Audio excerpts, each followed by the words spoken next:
Hey friends, it's Anna. I hope you're doing well. Today I am so excited to talk with you guys about the 7 books I read in October while we set up my reading journal spreads for the month. I was fully embracing the fall vibes with these books, so grab a warm drink, get cozy, and let's jump right in. I'm starting off with my cover page on this left side and pasting in a few autumn-themed pictures.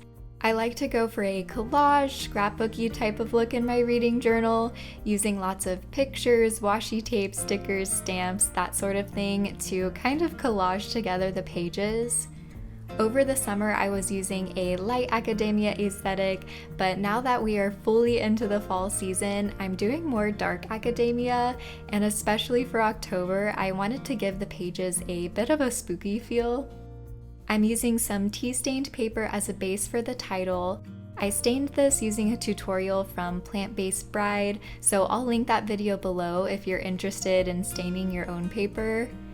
I'm using my black Tombow brush pen to write October, and then I'll add reads on the bottom with my alphabet stamp set. Another tool I love using for my reading journal is this beautiful Botanist Anthology sticker book.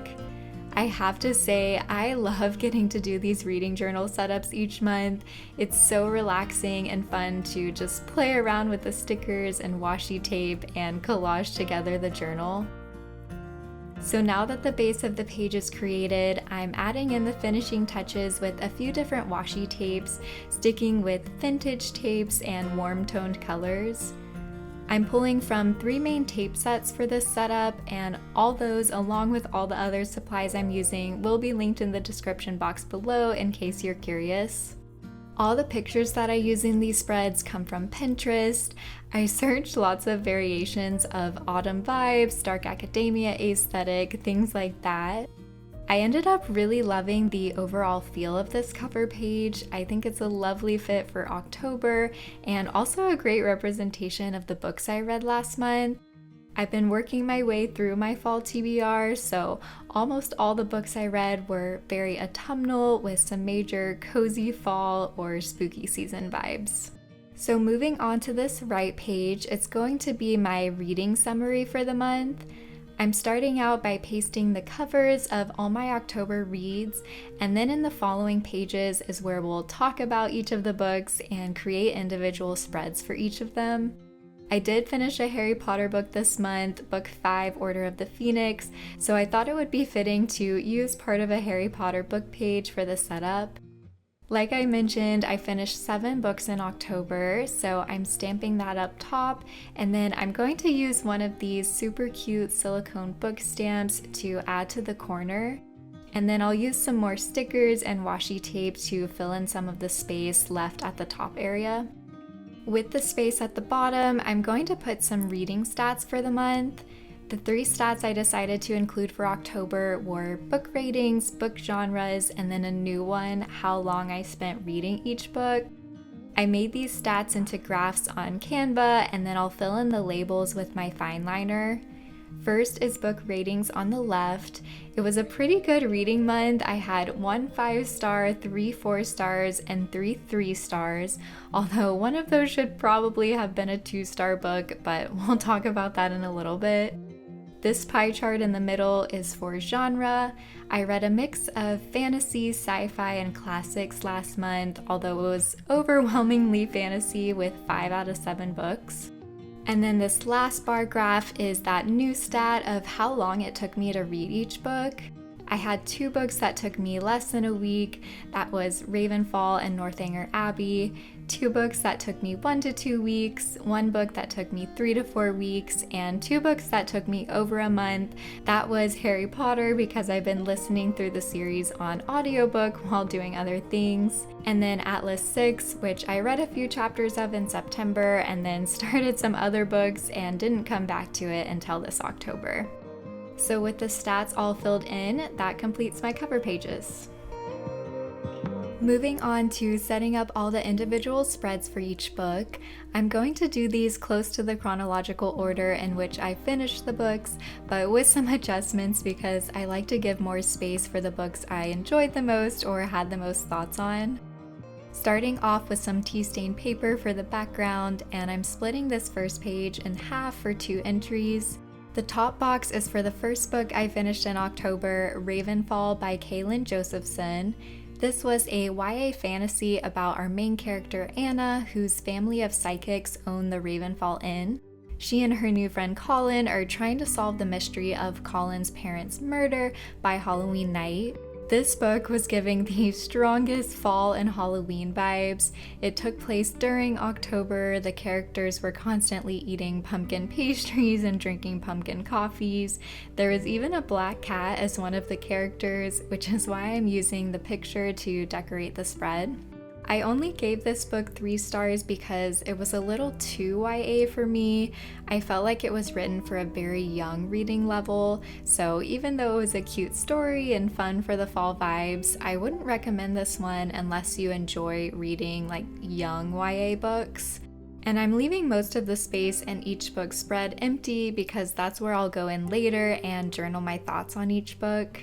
As you can see, the next book we have here is The Atlas 6, which you've probably heard of or read because it was hugely popular like a year ago.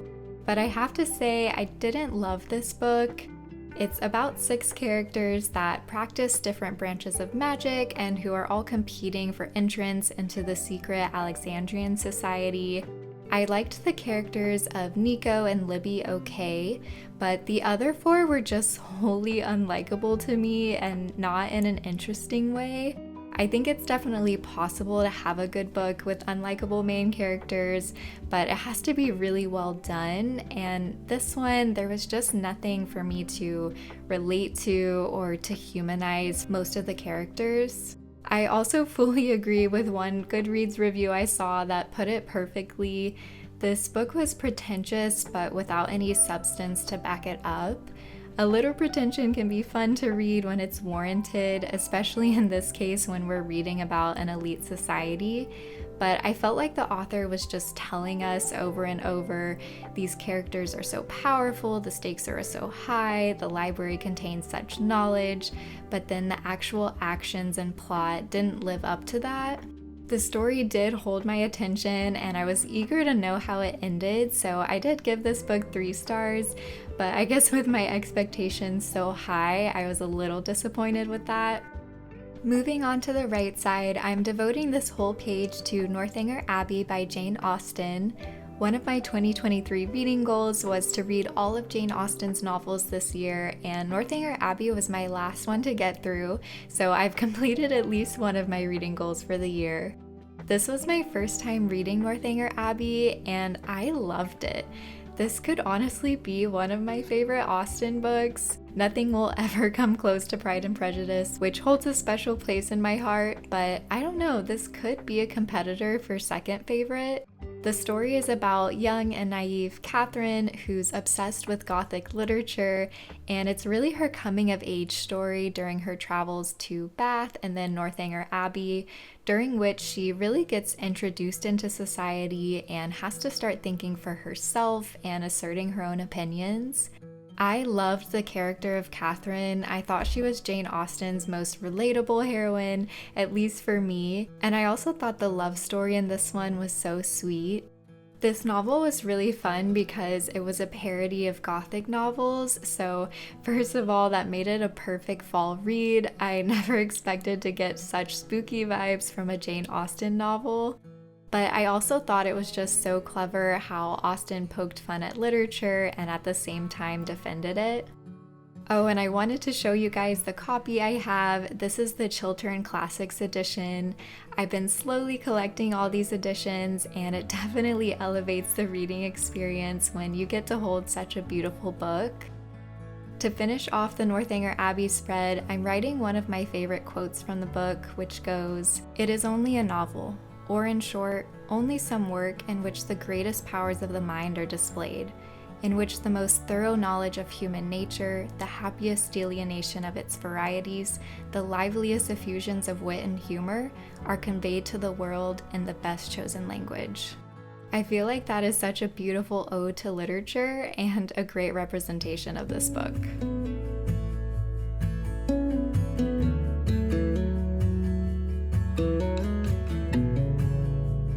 Moving on to our next pages, this next spread is for my latest read with my book club.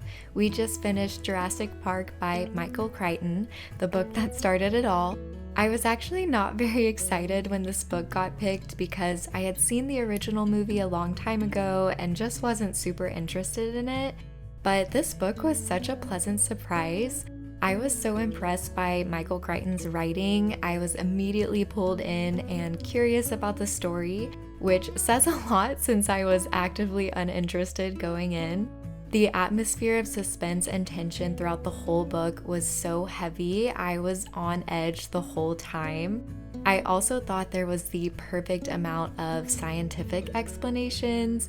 The author clearly did a lot of research and added in a lot of real science and really thought about the hypothetical science of the story.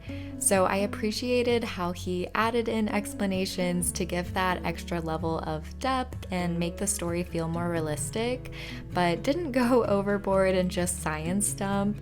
I think there was just one time where I felt like the scientific explanations went over my head or were dragging on too much. But if you like sci-fi, if you like thrillers, if you're even remotely interested in dinosaurs, or if you're just looking for an intelligently written book, I would definitely recommend this one. The only reason I'm not giving it 5 stars was because I didn't really connect with or love any of the characters. I actually liked the characters quite a bit more in the movie because I just rewatched it after finishing the book, but everything else about the book was great. And to finish off this spread, I'm including a quote from Malcolm who said, "The planet is not in jeopardy. We are in jeopardy. We haven't got the power to destroy the planet or to save it, but we might have the power to save ourselves." In the book, this was obviously in the context of creating dinosaurs, but I thought this was a very thought-provoking statement when you also think about it in the context of our current climate. This next page I'm splitting in half for 2 entries. The top box will be for Harry Potter and the Order of the Phoenix, and the bottom box will be for the Very Secret Society of Irregular Witches. For the Harry Potter spread, I'm actually not going to leave any empty space but fill the whole area with quotes because I've read Harry Potter at least 15 times, if not more, in my life. I've been a Harry Potter nerd since I was like in 3rd grade, so I don't feel like I need to journal anything about the book. So I'm just going to add some of my favorite quotes, and then I'm also adding this picture of Luna because the 5th book is where we are first introduced to her, and she is my all-time favorite character. A lot of people really all throughout my life have actually told me I remind them of Luna, which is really the best compliment I could ever receive, so I knew I wanted to include her in this spread. My first quote here comes from Luna as well when she tells Harry, "Don't worry, you're just as sane as I am." And then the next I have is the wise words from Madame Pomfrey, "Thoughts could leave deeper scars than almost anything else." And then lastly, the iconic Hermione line of, "Just because you have the emotional range of a teaspoon doesn't mean we all have." Going ahead to the second to last book I finished in October, The Very Secret Society of Irregular Witches by Sangu Mandana. This is a lighthearted story of a witch named Mika who gets a mysterious invitation to Nowhere House to train 3 young witches on how to control their magic. There's a strong found family and also a romance with the house's brooding librarian, Jamie. This is the book that I gave 3 stars because it was just so wholesome. I felt bad giving it less, but I really feel like this was more of a 2 or 2.5 star read for me. It felt like the author was just telling us things the whole time instead of showing us through the plot and actions of the characters. For example, the romance follows the grumpy sunshine trope, and I felt like the author just kept on repeating, "Jamie is grumpy, don't forget Jamie is grumpy," instead of simply writing him that way. And same for really all parts of the book. I felt like the author had an idea for what she wanted the book and characters to be and was just telling us that idea instead of taking us through the actual story. I also personally didn't like the writing style. This was an adult book with adult characters and content and language, but it read at like a 6th grade reading level. So it just felt a little jarring that there was mature content, but not a level of maturity to the writing to match it. But that's just my opinion. I know a lot of people love this book, so I just had a very different reading experience. Moving on to the final book I read in October, which was one of my favorites of the whole month. This page is for Legends and Lattes by Travis Baldree. This is a cozy fantasy and a story and world that I could just live in forever. The book follows Viv, an orc who is ready to quit her adventuring days and open up a coffee shop in a small magical town that has never heard of coffee before. The back of the book describes it perfectly. This is a high fantasy with low stakes. This book is not a page turner or some epic adventure. It's a simple tale about day-to-day life, pursuing your dreams, building connections with those around you, and all the little moments that actually make up the bulk of our lives. If you love fantasy, if you love comfort reads, if you love coffee, you should definitely try out this book. It was pretty slow paced, but somehow I never felt bored. I loved reading about all the little details of opening up the coffee shop, and I absolutely fell in love with all the characters. There was one point where I was thinking the only thing that could make this more cozy was if there was a cat, and then the next chapter we got introduced to a lovable dire cat, which is why I have this gray cat picture on the spread. So I'm giving this book 4 stars. It wasn't mind-blowingly spectacular like I reserve for 5 stars. I'm kind of stingy with my 5 stars if you can't tell. But it was an absolute joy to read and left me feeling content every time I sat down with it.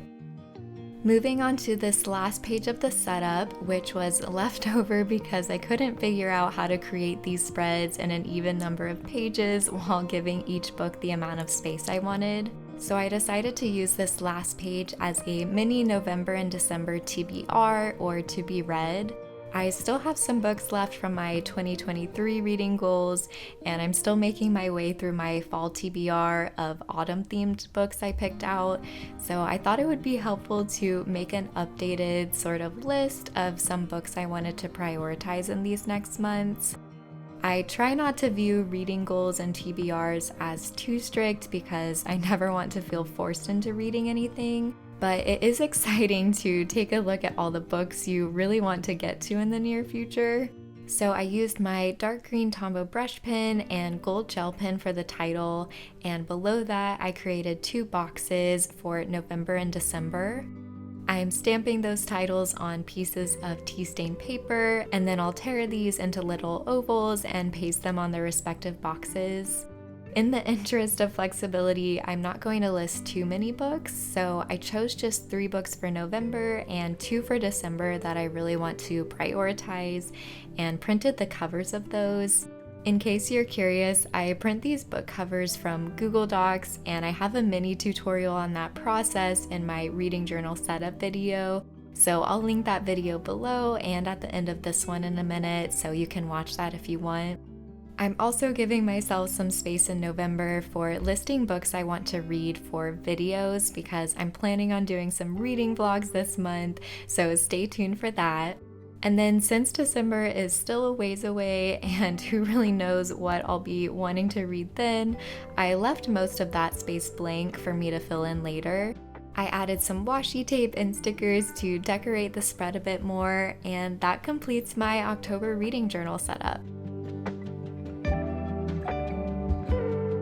Let's do a flip through to look at all the finished spreads. I love the dark academia and slightly spooky vibes that these pages have. It's always fun to search Pinterest and find art and pictures that I feel represent my experience with these books. I hope you enjoyed journaling with me. Please let me know if you've read any of these books and what your thoughts were. I hope you guys have a lovely November, and I'll see you again soon.